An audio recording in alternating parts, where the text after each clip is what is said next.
राजनीति के गलियारे में जब गैर राजनीतिक व्यक्ति की चर्चा बहुत तेज़ी से होने लगे और उसको मेन फ्रेम में रख दिया जाए तो इसका मतलब है कि कहीं ना कहीं कुछ बड़ा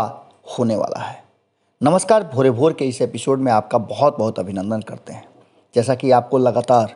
पिछले 15 दिनों से भारत लाइव इस बात की चर्चा कर रहा है कि बिहार सहित इस देश में एक बड़े राजनीतिक उथल पुथल की सुगबुगाहट तेज हो गई है। इसके लिए पूरी मास्टर प्लान की तैयारी की गई है और ये मास्टर प्लान अब धीरे धीरे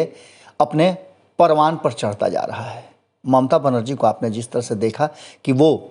अब अलग अलग राज्यों में घूम करके समर्थन जुटाने और लोगों को अपने पक्ष में करने की पूरी कवायद में लगी हुई हैं, जिससे कि आने वाले जो कई राज्यों में चुनाव हैं उस चुनाव के साथ साथ 2024 में जो मुख्य चुनाव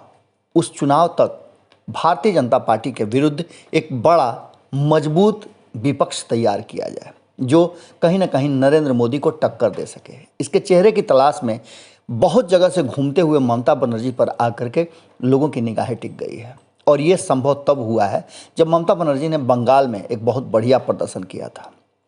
हम ममता बनर्जी की चर्चा कर रहे हैं, बंगाल की चर्चा कर रहे हैं, इस देश की चर्चा कर रहे हैं, लेकिन इससे बिहार का क्या होना जाना है। तो सबसे पहले आपको बता दें कि इस पूरी कवायद का सबसे जो अहम हिस्सा है, केंद्र बिंदु है, वो बिहार है, क्योंकि बिहार ही आने वाले 2024 में अपने दम पर कोई बड़ा परिवर्तन कर सकता है। ऐसा देश भर की जितनी राजनीतिक पार्टियां हैं और राजनीतिक सोच वाले व्यक्ति हैं उनको ये लग रहा है। और इस पूरे प्लानिंग में कहीं ना कहीं एक नाम जो बहुत तेज़ी से, जिसकी शुरुआत में हमने चर्चा की कि गैर राजनीतिक व्यक्ति पूरी तरह से चर्चा में है, जिसने कहा जाता है कि नरेंद्र मोदी को देश की मुख्य सत्ता पर बैठाया था। प्रधानमंत्री के रूप में नरेंद्र मोदी को बैठाने में उस व्यक्ति की अहम भूमिका थे पीके प्रशांत किशोर को। अब इस देश का लगभग हर कोई जानता है, उत्तर दक्षिण पूर्व पश्चिम कहीं भी प्रशांत किशोर का नाम ले लें तो लोगों को सीधे, अगर किसी दूसरे का प्रशांत का भी नाम लें तो लोगों को सीधे लगता है कि वो रणनीति बनाने वाला प्रशांत किशोर ही है। अब प्रशांत किशोर ने इस पूरे मुहिम को अपने हाथ में ले लिया है और उन्होंने इसका एक तरह से समझ लीजिए कि खुलासा भी कर दिया है। प्रशांत किशोर हर हाल में जो उनकी प्रतिष्ठा बिहार से खोई हुई है उस प्रतिष्ठा को वापस लेने के लिए बाय हुक एंड क्रूक किसी भी तरह से तैयारी करने में जुटे हुए हैं। प्रशांत किशोर ने 10 साल का वक्त मांगा था, जिसमें से लगभग 6 साल होने जा रहे हैं। 4 साल उनके पास बचे हुए हैं और इन 4 सालों में लोकसभा का चुनाव है। लोकसभा चुनाव होते ही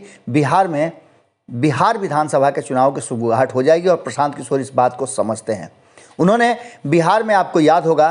प्रेस वार्ता करके ये कहा था कि मुझे 10 साल का समय चाहिए और मैं बिहार को बदलना चाहता हूँ। युवाओं को जोड़ने के लिए उन्होंने जदयू में एक बड़ी मुहिम चलाई थी और आपको याद होगा कि नीतीश कुमार को प्रधानमंत्री बनाने का उन्होंने बीड़ा उठाया था। आज भी प्रशांत किशोर के जहन में कहीं ना कहीं नीतीश कुमार के लिए एक सॉफ्ट कॉर्नर है, लेकिन नीतीश कुमार की चुप्पी बहुत कुछ मुखर होकर के बोलने के लिए इजाज़त नहीं दे रही है। वहीं आपको बता दें कि वर्तमान परिस्थिति में प्रशांत किशोर ने कोशिश किया था कि कांग्रेस को अपने हिसाब से समझा लें और अपनी रणनीति का हिस्सा बना लें, लेकिन शायद कांग्रेस इस बात के लिए तैयार नहीं है कि कांग्रेस के होते कोई दूसरा लीड करे। यही कारण है कि प्रशांत किशोर के साथ कांग्रेस का जो लगातार बैठकों का दौर चल रहा था, चर्चाएं चल रही थी, समझौते होने की स्थिति आ गई थी, लेकिन नहीं हो पाया। इसके पीछे बताया जा रहा है कि प्रशांत किशोर ने जो नाम सुझाए थे वो कहीं ना कहीं कांग्रेस को पसंद नहीं थे और ऐसे भी कांग्रेस जो है वो नेतृत्व के संकट से गुजर रही है। राहुल गांधी में वो पोटेंशियल नहीं है, ऐसा सभी मानते हैं। प्रशांत किशोर ने कोशिश जरूर किया था और प्रियंका गांधी को सामने लाने का भी प्रयास उन्होंने किया था। उत्तर प्रदेश में आप देख रहे होंगे कि प्रशांत किशोर ने जिस तरह से जो योजना बनाई थी, प्रियंका गांधी उत्तर प्रदेश में काफ़ी सक्रिय हैं और उत्तर प्रदेश का चुनाव बहुत ही अहम है। हालांकि कांग्रेस के लिए तो इन 5 राज्यों का चुनाव बहुत ही अहम है, क्योंकि राष्ट्रीय पार्टी के रूप में कांग्रेस लगातार पिछड़ रही है और इसकी चर्चा प्रशांत किशोर ने किया था। लेकिन इन सब के बीच में बिहार इसमें कहाँ इन्वॉल्व है, तो आपको इस बात से समझ में आएगा कि जब पश्चिम बंगाल में चुनाव हो रहे थे, हम इसकी चर्चा कई बार कर चुके हैं, पश्चिम बंगाल में चुनाव हो रहे थे तो अन्य राज्यों की तरह नहीं बल्कि एक अलग स्टैंड लिया था लालू प्रसाद ने, और उस स्टैंड का मतलब था कि वो फुल सपोर्ट कर रहे थे बिना किसी शर्त के ममता बनर्जी का, और ममता बनर्जी ने इस बात को समझा भी। इसको लेकर के बिहार से सटे हुए जो भी विधानसभा क्षेत्र थे वहाँ भी फुल सपोर्ट किया राष्ट्रीय जनता दल ने तृणमूल कांग्रेस का, और ममता बनर्जी पूर्ण बहुमत में आई। और आने के बाद उन्होंने स्पष्ट तरीके से ये कहा था कि वो हमेशा तेजस्वी यादव के सपोर्ट में खड़ी रहेंगी। इसके पहले भी आपने देखा होगा कि जो पिछले चुनाव में उत्तर प्रदेश में जब कांग्रेस की खटिया खड़ी हो गई थी और प्रशांत किशोर वहाँ पूरी सक्रियता के साथ अखिलेश और कांग्रेस का गठबंधन करा करके सत्ता पाने की कोशिश कर रहे थे, तो उस बीच में एक बड़ा परिवर्तन हुआ था और पूर्ण बहुमत से वहाँ भारतीय जनता पार्टी आ गई थी। योगी वहाँ के मुख्यमंत्री बने थे। इन सारी बातों को लेकर के ये बात समझ में आ गई थी कि उस समय भी तेजस्वी यादव ने सपोर्ट किया था, और सपोर्ट करने का उनका कोशिश जो था वो कामयाब रहा। हालांकि उनका प्रयास था कि मायावती और अखिलेश एक पटरी पर आ जाएं, पर इन सारी बातों को लेकर के जो हुआ उससे कोई इनकार नहीं कर सकता है। अब बदले हुए परिस्थिति में कहीं ना कहीं बंगाल में सत्तारूढ़ तृणमूल कांग्रेस और कांग्रेस के बीच में सियासी जंग जिस तरह से छिड़ गई है वो साफ नज़र आ रहा है, और इसके जड़ में अगर देखा जाए तो कहीं ना कहीं प्रशांत किशोर है। प्रशांत किशोर ने पिछले चुनाव में तृणमूल कांग्रेस के लिए अपनी सेवाएं दी थी। उसके बाद से ममता बनर्जी के साथ उनके बेहतर संबंध है, और ममता बनर्जी ने उन्हें कैबिनेट का दर्जा भी दे दिया है। इन सारी बातों को लेकर के प्रशांत किशोर चाहते तो वो राज्यसभा भी जा सकते थे, लेकिन प्रशांत किशोर बिहार पर फोकस हैं, और उन्हें बिहार में या तो नीतीश कुमार को सत्ता से बेदखल करना है, या नीतीश कुमार को ये बताना है कि प्रशांत किशोर अभी भी उस लायक हैं कि वो जो चाहें कर सकते हैं।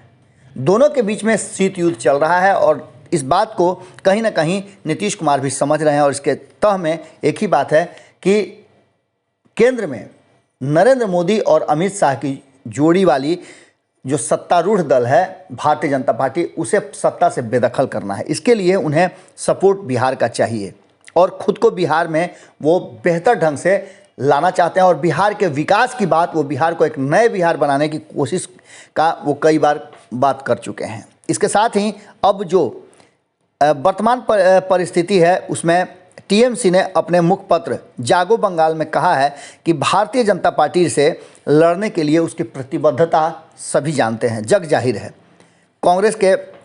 खिलाफ जिस तरह से प्रशांत किशोर ने ट्वीट करके ये बताया है, उसकी भी चर्चा उस जागो बंगाल में की गई है। आपको बता दें कि चुनावी रणनीतिकार नहीं बल्कि कांग्रेस के नेता के रूप में उनकी जम करके आलोचना जिस तरह से की है प्रशांत किशोर ने, उन्होंने साफ तौर पे कहा है कि 90% सीटें हारने के बाद आखिर क्या दिखाना चाहती है कांग्रेस, और कांग्रेस लगभग समाप्त हो चुकी है। अब इन सारी बातों को लेकर के जागो बंगाल में लिखा हुआ है कि डीप फ्रीज में कांग्रेस चली गई है, और शीर्ष नेतृत्व वाले जो लोग हैं उनमें अब वो क्षमता नहीं रह गई है। कांग्रेस डीप फ्रीजर में है, और विपक्षी ताकतें चाहती हैं कि ममता बनर्जी इसका कहीं ना कहीं नेतृत्व करें। ममता बनर्जी आगे आ चुकी हैं, और इन सारी बातों को लेकर के जो सामने से नज़र आ रहा है उसमें एक बात तो पक्का नज़र आ रहा है कि तृणमूल कांग्रेस, जो हमारी जानकारी है उस जानकारी के अनुसार, चूँकि हमने आपको पहले भी बताया था कि किस तरह से प्रशांत किशोर की एंट्री होने वाली है और प्रशांत किशोर की एंट्री क्या कुछ लेकर के आ रही है, इन सारी बातों के बीच में अब जबकि पूरी तरह से ये स्पष्ट हो चुका है कि कहीं ना कहीं तृणमूल कांग्रेस और ममता बनर्जी पूरी तरह से सक्रिय हैं, और प्रशांत किशोर के हिस्से में जो कि वो कांग्रेस से मांग रहे थे बिहार, वो बिहार उन्हें तृणमूल कांग्रेस देने के लिए तैयार है। अब ऐसी स्थिति में स्पष्ट है कि तृणमूल कांग्रेस जो है वो बिहार में एंट्री कर रही है, और तृणमूल कांग्रेस की एंट्री से फ़ायदा किसका होगा, घाटा किसका होगा, ये आप बेहतर समझ रहे हैं। पूरी रणनीति और योजना के साथ प्रशांत किशोर बिहार में एंट्री कर रहे हैं, और बिहार में एंट्री करने के साथ ही हमने आपको खबरों के माध्यम से बताया था कि कई ऐसे राज्य हैं जो निर्णायक भूमिका में होते हैं। कम से कम 4 राज्य तो ऐसे हैं जो निर्णायक भूमिका में रहते हैं, और निर्णायक भूमिका में रह करके वो एक बात तय करते हैं कि कहीं ना कहीं जो स्थिति है उस स्थिति में पूरी तरह से जो बात सामने आती है वो स्पष्ट करती है कि उत्तर प्रदेश, बंगाल, बिहार और महाराष्ट्र, ये 4 ऐसे राज्य हैं। इन राज्यों में कहीं ना कहीं एक बात तो स्पष्ट नजर आ रही है कि इन चारों राज्यों के ऊपर ही